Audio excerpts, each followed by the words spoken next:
विमला और राधा दोनों सास बहू थी। विमला के पति बहुत पहले ही इस दुनिया में नहीं रहे थे और उसका बेटा शहर में मेहनत मजदूरी करता था। लेकिन दोनों सास बहू भी किसी से कम मेहनती नहीं थी। वो दोनों दिन रात चूड़ियां बनाकर बेचती थी और इसी से उनका घर अच्छे से चल रहा था। विमला घर पर चूड़ियां बनाती थी और राधा उसे बेच कर आती थी। अब देखते हैं आगे की कहानी। एक दिन दोनों बैठकर काम कर रही थी और विमला राधा से बोली, ये लो राधा, ये 20 दर्जन चूड़ियां बनकर तैयार हो गई हैं। अब तुम इन्हें ले जाकर बेच आओ। जी मम्मी जी। अरे ये तो आराम से हाथों हाथ बिक जाएगी। आपने इतनी सुंदर सुंदर चूड़ियां बनाई हैं। औरतें सारी बड़ी बड़ी दुकानें छोड़कर मेरे ही पास चूड़ियां खरीदने आती हैं।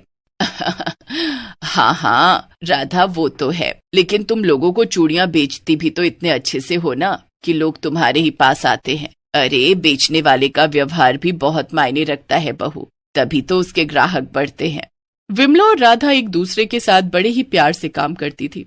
तभी वहां पर उनकी पड़ोसन कजरी आ जाती है। कजरी की भी साज श्रृंगार का सामान बेचने की दुकान थी। वो विमला और राधा से बहुत जलती थी। एक तो उसकी सास उसे हमेशा परेशान करती रहती थी, ऊपर से उसकी दुकान पर कोई आता जाता भी नहीं था। इसलिए राधा और विमला को देखकर कजरी अंदर ही अंदर कुढ़ा करती थी। अरे कजरी दीदी, आइए आइए, बड़े दिनों बाद आई आप, बताइए कैसे आना हुआ। हाँ राधा, तुम तो जानती हो ना कि दुकान पर कितना काम रहता है, मुझे वक्त ही नहीं मिल पाता है। अच्छा, लेकिन तेरी दुकान पर तो कोई आता भी नहीं है, तो भला तुझे वक्त कैसे नहीं मिलता है। विमला की बात कजरी को बहुत चुभ गई और उसका चेहरा ही उतर गया। अरे क्या आप भी मम्मी जी। कजरी दीदी, आप इनकी बात का बुरा मत मानिए। मम्मी जी तो ऐसे ही सबसे हंसी मजाक करती रहती हैं। आप तो जानती हैं इनकी आदत है ये। राधा, विमला काकी को तो मैं अच्छे से जानती हूँ। खैर ये सब छोड़ो और बताओ घर में क्या चल रहा है। कुछ नहीं दीदी, अब बस ये चूड़ियां लेकर मैं बाजार जाऊंगी और शाम तक घर लौट आऊंगी। हाँ हाँ सही बात है, तुम्हारी चूड़ियां तो वैसे भी इतनी जल्दी बिक जाती हैं, और एक यहाँ मैं हूँ, मुझे तो रात तक दुकान में बैठना पड़ता है। उसके बाद घर आकर खाना भी बनाना पड़ता है। मेरी सास तो किसी काम को हाथ तक नहीं लगाती। अरे ये तो गलत बात है, मैं और मम्मी जी तो हर काम को मिल बांट कर करते हैं। खैर वो तो जैसी जिसकी सोच। राधा, बातें मत करो और चूड़ियां बेचने जाओ, वरना तुम्हें घर लौटने में देर हो जाएगी। विमला की बात सुनकर राधा अपनी चूड़ियां लेकर बाजार चली जाती है और कजरी भी अपने काम पर चली जाती है। लेकिन कजरी की जलन बढ़ती जा रही थी। उसने अब ये ठान लिया था कि वो कुछ न कुछ करके विमला और राधा के बीच फूट डलवा कर रहेगी। कुछ दिन बीत जाते हैं और एक दिन मौका देखकर कजरी फिर से राधा के घर पहुंच जाती है। लेकिन इस बार वो ऐसे समय गई जब विमला घर पर अकेली थी। अरे कजरी, क्या हुआ, इतने समय कैसे आना हुआ? राधा तो घर पर नहीं है। हाँ चाची, मुझे पता है कि वो घर पर नहीं है, और होगी भी क्यों, वो तो बाजार में मजे कर रही होगी ना। क्या मजे? ये तुम कैसी बात कर रही हो कजरी? वो तो बाजार जाकर इतनी मेहनत से चूड़ियां बेचती रहती है और तुम उसे ऐसा कह रही हो। अरे काहे की मेहनत चाची जी, वो तो आराम से चूड़ियां लेकर बाजार जाती है और फिर ढेर सारी औरतें उसके पास आकर जमा हो जाती हैं। फिर वो उनके साथ खूब मजे से हंसी ठिठोली करती है और बाजार में चटर पटर भी खाती है। और एक आप हैं, आप यहाँ इतनी मेहनत करती हैं, इतनी सारी चूड़ियां बनाती हैं, मुझे तो आपको देखकर बहुत बुरा लगता है चाची जी। कजरी का तीर एकदम सही जगह पर जाकर लगा था और विमला पर उसकी बातों का पूरा असर हो रहा था। ओहो, ये सब तो मुझे पता ही नहीं था। मैं यहाँ पर घर में पड़ी पड़ी इतनी मेहनत करती हूँ और वो राधा बाजार में इतने मजे करती है। अगर तू मुझे ये सब ना बताती तो मुझे तो कुछ पता ही ना चलता। आने दो उसे, आज उसकी अच्छी खबर लूंगी मैं। अरे ये तो मेरा फर्ज था चाची। अच्छा अब मैं चलती हूँ। कजरी खुशी खुशी विमला के घर से निकल जाती है और सीधा बाजार की तरफ चल देती है, क्योंकि अब बारी थी उसके इरादों को आखिरी अंजाम देने की। बाजार पहुंचते ही कजरी सीधा राधा के पास जाती है।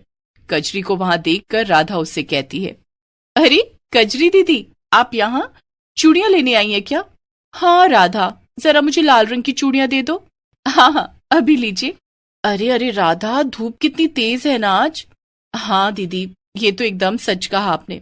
बताओ तुम इतनी धूप और गर्मी में कैसी चूड़ियां बेच रही हो राधा? तुम्हें देखकर तो मुझे बड़ा बुरा लग रहा है। अरे इसमें क्या हुआ दीदी, ये तो मेरा रोज का काम है। वही तो राधा, तुम रोज रोज कितनी मेहनत करती हो ना, और एक विमला चाची है, वो घर पर बैठे बैठे कितने मजे करती हैं। नहीं दीदी, वो भी घर पर बहुत मेहनत करती हैं। उनका काम भी आसान नहीं है। भला चूड़ियां बनाना आसान है क्या? अच्छा, अभी अभी मैं घर से ही होकर आ रही हूँ राधा। मुझे तो ऐसा नहीं लगता कि उन्हें कुछ मुश्किल होती हो। बड़े आराम से वो पंखे की हवा में बैठकर अपनी चूड़ियां बना रही थी और साथ में गरम गरम खाना भी खा रही थी। और एक तुम हो, तुम तो यहाँ ठंडा ठंडा खाना खाती हो और ऊपर से इस धूप में खड़ी भी रहती हो। कुछ भी कहो राधा, तुम विमला चाची से 100 गुना ज्यादा मेहनत करती हो। कजरी की बातों ने राधा पर भी वैसा ही असर किया जैसा कि विमला पर किया था। हाँ दीदी, आप बिल्कुल ठीक कह रही हैं। आज मैं घर जाकर मम्मी जी से इस बारे में बात जरूर करूंगी। हाँ राधा, जैसा तुम्हें ठीक लगे। अच्छा, अब मैं चलती हूँ, मुझे जरा घर जल्दी जाना है। कजरी खुशी खुशी अपने घर चली गई और जब शाम को राधा घर आई तो विमला का मुंह पहले से ही बना हुआ था। वो राधा को देखते ही भड़क गई। आ गई महारानी, कैसी रही बाजार तक की सैर? विमला की बात सुनकर राधा चौंक गई, क्योंकि विमला उससे कभी भी ऐसे बात नहीं करती थी, जबकि राधा चूड़ियां बेचने के लिए रोज ही बाजार जाती थी। लेकिन कजरी की उल्टी सीधी बातें तो राधा ने भी सुनी थी, इसलिए उसने भी विमला को उसकी बात का उल्टा जवाब दिया। क्या सैर? अरे कैसी सैर मम्मी जी? कभी घर से बाहर निकलकर तो देखिए, बाहर इतनी गर्मी में धूप में चूड़ियां बेचना कितना मुश्किल काम होता है। हाँ हाँ, सब पता है कि कितना मुश्किल काम होता है। बस चूड़ियां उठाकर बाजार जाओ और फिर मजे से औरतों के साथ हंस हंस कर बातें करो। फिर बाजार में चाट बताशे खाओ और टहलते टहलते घर आ जाओ। अच्छा, और आपका कौन सा बहुत मुश्किल काम है? बस सारे दिन घर में पंखे के नीचे बैठे रहो और बढ़िया चाय पर चाय उड़ाओ। आपको क्या पता बाहर धूप में खड़े रहकर चूड़ियां बेचना कितना मुश्किल काम होता है। अगर यही बात है तो घर पर रुक कर दिखाना। तू घर पर बैठ और चूड़ियां बना, और मैं जाती हूँ तेरी जगह चूड़ियां बेचने। फिर देख लेंगे कि किसका काम ज्यादा मुश्किल है। हाँ हाँ ठीक है, मुझे भी मंजूर है। फिर क्या था, कजरी की लगाई हुई आग विमला और राधा के घर में पूरी तरह से फैल चुकी थी और अब दोनों में मुकाबला होने वाला था कि किसका काम ज्यादा मुश्किल है। अगले दिन विमला राधा की जगह चूड़ियां लेकर बाजार चली गई और राधा घर पर चूड़ियां बनाने बैठ गई। आखिर कितना ही मुश्किल होता होगा इन चूड़ियों को बनाना, जरा मैं भी तो देखूं। राधा चूड़ियों को उनके सांचे से निकालने लगती है, लेकिन सांचा ज्यादा गर्म होने के कारण उसका हाथ जल जाता है। ये तो बड़ा ही गर्म था। आहे, मेरा तो हाथ ही जल गया। हाँ। थोड़ी ही देर में राधा फिर से कोशिश करती है और चूड़ियों में डिजाइन बनाने की कोशिश करती है, लेकिन किसी भी चूड़ी का डिजाइन अच्छा नहीं बन रहा था। ओहो, कब से कोशिश कर रही हूँ, एक भी चूड़ी अच्छी नहीं लग रही है। मम्मी जी तो कितनी सुंदर सुंदर चूड़ियां बनाती हैं और मैं कितनी खराब चूड़ियां बना रही हूँ। इनमें से तो एक भी नहीं बिकने वाली, उल्टा लोग 4 गाली देकर जाएंगे सो अलग। थोड़ी देर बाद राधा हार मानकर बैठ जाती है और उसे समझ आ जाता है कि ये काम उसके बस का नहीं है। उधर दूसरी तरफ विमला चूड़ियां लेकर बाजार जा रही थी। ओहो, कितनी देर से ये चूड़ियों की टोकरी उठाकर चलती ही जा रही हूँ, न जाने बाजार कब आएगा। मैं तो थक गई। आखिरकार थोड़ी देर में विमला बाजार पहुंच जाती है और अपनी चूड़ियां सजाकर बैठ जाती है। अब जाकर कुछ आराम मिला है। ये लो, बस इतनी सी तो मेहनत है। केवल चूड़ियों को घर से यहाँ तक लेकर आना ही सबसे कठिन काम है, लेकिन उसके बाद सब आसान है। अब बस मैं यहाँ बैठी रहूंगी और लोग आकर चूड़ियां लेकर चले जाएंगे। ऐसे ही विमला काफी देर तक बैठी रही, लेकिन कोई भी चूड़ी लेने नहीं आया। फिर एक औरत जो कि पास में ही सब्जी का ठेला लगाई थी, वो विमला के पास आई। अरे चाची, आप तो राधा की सास है ना? क्या हुआ, आज आप आई हैं, राधा नहीं आई? अरे हाँ, आज उसे घर पर कुछ काम था ना, इसलिए। अच्छा एक बात बताओ, मैं कब से यहाँ बैठी हुई हूँ, कोई चूड़ी लेने क्यों नहीं आ रहा? अरे ऐसे कोई थोड़ी आ जाएगा चाची, आप राधा की तरह जोर जोर से आवाज लगाकर लोगों को बुलाइए ना, तब जाकर 2-3 लोग चूड़ियां लेने रुकते हैं। ऐसे बैठे बैठे थोड़ी ना ग्राहक आते हैं। इतना कहकर औरत वापस अपने ठेले पर चली गई और विमला ने लोगों को आवाज लगाना शुरू किया।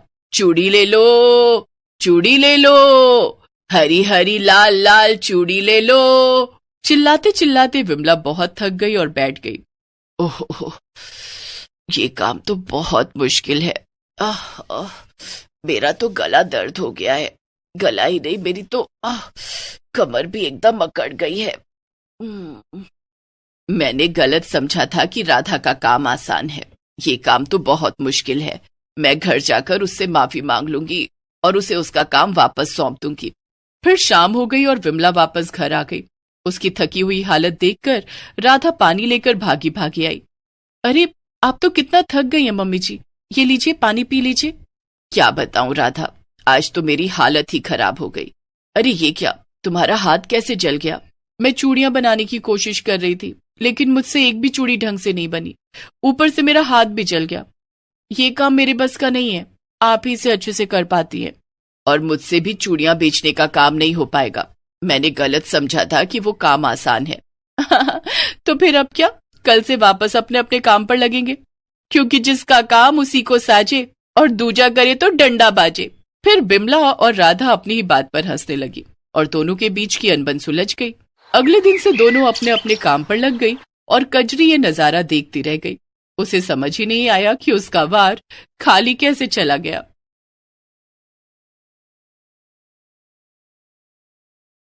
गरीबी क्या कुछ नहीं सिखाती, वो जितने बुरे दिन दिखाती है उतना ही संघर्षशील भी बनाती है।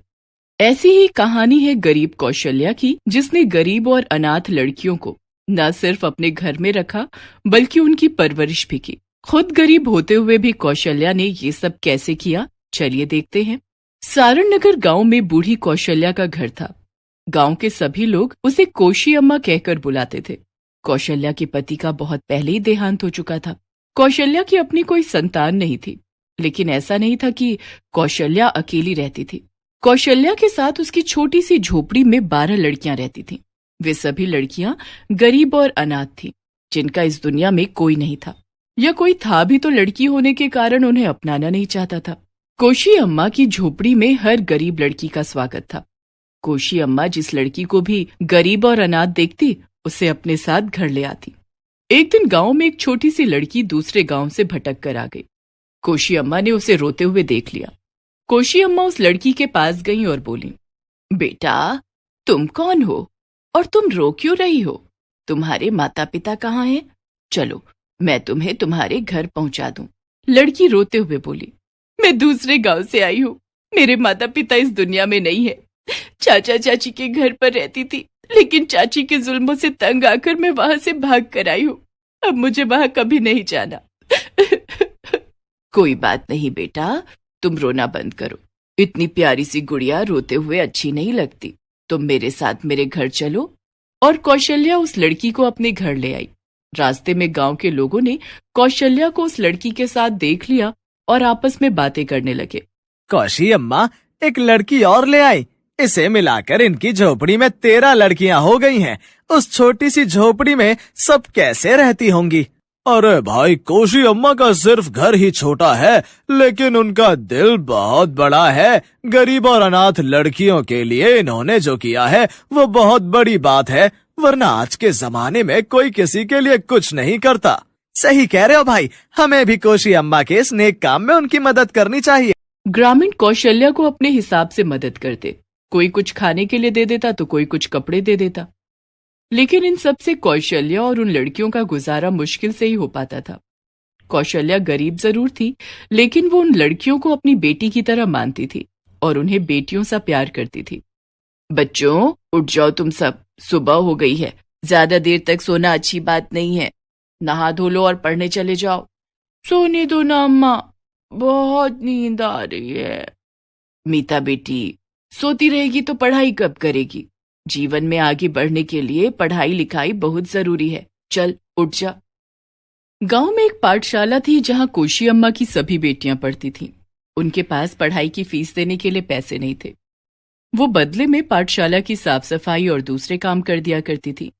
कौशल्या खुद अपनी बेटियों को तैयार करके स्कूल भेजती। कौशल्या ने उन्हें घर के कामकाज भी सिखा दिए थे। पाठशाला से लौटकर वे सभी घर के कामों में लग जाती। उन सभी ने अपना अपना काम भी बांट रखा था। अरे रुक्मी, तू घर में झाड़ू कर ले और मैं पोछा कर लेती हूँ। मीता, तू कोशी अम्मा के कपड़े धो दे और बाकी सभी अपने अपने कपड़े खुद धोएंगे। और प्राची, तू सबके लिए खाना बनाएगी। अनीता और प्रिया खाना बनाने में तेरी मदद करेंगी और गीता और बबीता दोनों बर्तन साफ करेंगी। और बाकी लड़कियों, तुम कोशी अम्मा के आने का इंतजार करो। जब वे आ जाएं तो उनके साथ मिलकर पापड़ बनाना। इस तरह सभी लड़कियां अपना अपना काम करती। कौशल्या दूसरों के घरों में काम करती थी और बाकी बचे हुए समय में वो पापड़ बनाकर बेचती थी। लेकिन इससे ज्यादा कमाई नहीं होती थी। उन पैसों से सभी लड़कियों का गुजारा मुश्किल से ही हो पा रहा था, क्योंकि कौशल्या के घर में तो गरीब और अनाथ लड़कियों का आना लगा ही रहता था। कोशी अम्मा गरीब लड़कियों की परवरिश करती है, ये बात गांव के मुखिया तक पहुंच गई। अरे सरपंच जी, हमारे गांव की कोशी अम्मा गरीब लड़कियों की परवरिश करती हैं। उसे इस काम के लिए कहीं से कोई पैसे नहीं मिलते हैं, लेकिन वो बहुत नेक दिल औरत है और उसके इस नेक काम में उसकी मदद करना हमारी जिम्मेदारी है। आखिर ये हमारे गांव की बात है। आप ठीक कह रहे हैं मुखिया जी, हमें इस काम में कोशी अम्मा की मदद करनी चाहिए। मुखिया और सरपंच ने मिलकर पंचायत बुलाई। पंचायत में सभी गांव वालों और कोशी अम्मा को बुलाया गया। बोलो कोशी अम्मा, तुम्हें हमारी तरफ से क्या मदद चाहिए? मुखिया जी, आपका बहुत बहुत धन्यवाद। मालिक, हमारा खाना गुजारा तो किसी तरह से चल ही जाता है। मैं बस इतना चाहती हूँ कि मेरी सभी लड़कियां स्कूल जाएं और पढ़े लिखें। ये सब पढ़ लिख जाएंगी तो इनकी जिंदगी बन जाएगी। ठीक है, पंचायत का फैसला है कि गांव के सरकारी स्कूल में तुम्हारी सभी लड़कियों का एडमिशन करवा दिया जाएगा और स्कूल की पढ़ाई खत्म होने के बाद उन सभी को आगे की पढ़ाई के लिए शहर भेजने का भी इंतजाम किया जाएगा। पंचायत के इस फैसले से कौशल्या बहुत खुश होती है। अब कौशल्या की सभी लड़कियां स्कूल जाने लगी थीं। मेरी बच्चियों, खूब मन लगाकर पढ़ना और इस गांव का नाम रोशन करना। हाँ अम्मा, हम सब खूब पढ़ाई करेंगे। हम आपकी मेहनत को कभी बेकार नहीं जाने देंगे। हम सब एक दिन कुछ न कुछ बनकर दिखाएंगे। सविता के साथ सभी लड़कियां कौशल्या के गले लग जाती हैं। सभी लड़कियां दिन में स्कूल जाकर पढ़ाई करती और उसके बाद घर आकर घर के सारे काम करती। कुछ पापड़ बनाने में कौशल्या की मदद करती और रात में सभी लड़कियां लालटेन की रोशनी में पढ़ाई करती। अपनी लड़कियों को मेहनत करता देखकर कौशल्या बहुत खुश होती थी। धीरे धीरे कौशल्या के इस नेक काम की चर्चा दूसरे गांव तक होने लगी। दूसरे गांव के लोग भी अपनी अपनी सामर्थ्य के अनुसार कौशल्या की मदद करने लगे। कोशी अम्मा का घर यही है क्या? हाँ यही है, लेकिन अम्मा अभी घर पर नहीं है। आप कौन है और अम्मा से क्या काम है? मैं पड़ोस के बुद्धन गांव से आया हूँ।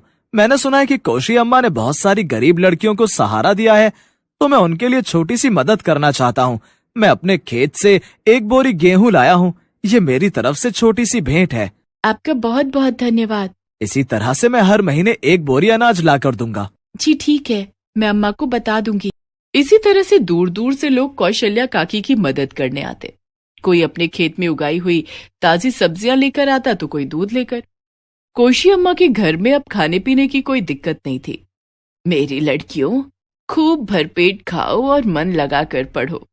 ठीक है अम्मा, जैसा आप कहोगी हम वैसा ही करेंगे। कौशल्या ने अपनी लड़कियों को बहुत अच्छे संस्कार दिए थे। सभी लड़कियां पढ़ने में भी बहुत होनहार थीं और सभी घर के कामकाज में निपुण थीं। सभी कौशल्या के काम में हाथ बटाती और एक दूसरे के साथ बहुत प्यार से रहती। सभी लड़कियों की तारीफ पूरे गांव में होने लगी। मानना पड़ेगा कोशी अम्मा को, उन्होंने अपनी लड़कियों की बहुत अच्छी परवरिश की है। सभी लड़कियां बेहद गुणवान और पढ़ने लिखने में अव्वल हैं। सही कह रहे हो भाई, मैंने तो अपने बेटे के लिए कोशी अम्मा की लड़की सविता को पसंद भी कर लिया है। दोनों की पढ़ाई पूरी होते ही उनके हाथ पीले कर दूंगा। धीरे धीरे कोशी अम्मा की सभी लड़कियों की स्कूल की पढ़ाई पूरी हो गई और गांव की तरफ से उन्हें आगे की पढ़ाई करने के लिए शहर भेज दिया गया। शहर में भी उन लड़कियों ने खूब मन लगाकर पढ़ाई की और अपने गांव का नाम रोशन किया। कोशी अम्मा की बड़ी लड़की सविता तो पुलिस इंस्पेक्टर बनकर गांव लौटी और दूसरी लड़की रुक्मी सरकारी स्कूल की टीचर बन गई और गांव के ही सरकारी स्कूल में पढ़ाने लगी। इस तरह कोई इंजीनियर बनी तो किसी को मल्टीनेशनल कंपनी में अच्छी जॉब लग गई। कोशी अम्मा बहुत बूढ़ी हो चली थीं। एक दिन, मेरी लड़कियों, अब तुम सब अपने अपने पैरों पर खड़ी हो गई हो। मेरी यही सलाह है कि तुम सब अपने लिए अच्छे अच्छे लड़के पसंद कर लो। मैं अब लड़के देखने कहाँ कहाँ मारी फिरूंगी। अम्मा, आपने बचपन से लेकर अब तक हमारी पूरी जिम्मेदारी उठाई है। हमारे माता पिता ने तो हमें छोड़ दिया था। अगर आप नहीं होती तो आज हम न जाने कहाँ होते। आपने हमें पाला, पढ़ाया, लिखाया और हमारी अच्छी परवरिश की। अब जब आपको हमारी जरूरत है तो हम आपको अकेला छोड़कर कहीं नहीं जाएंगे।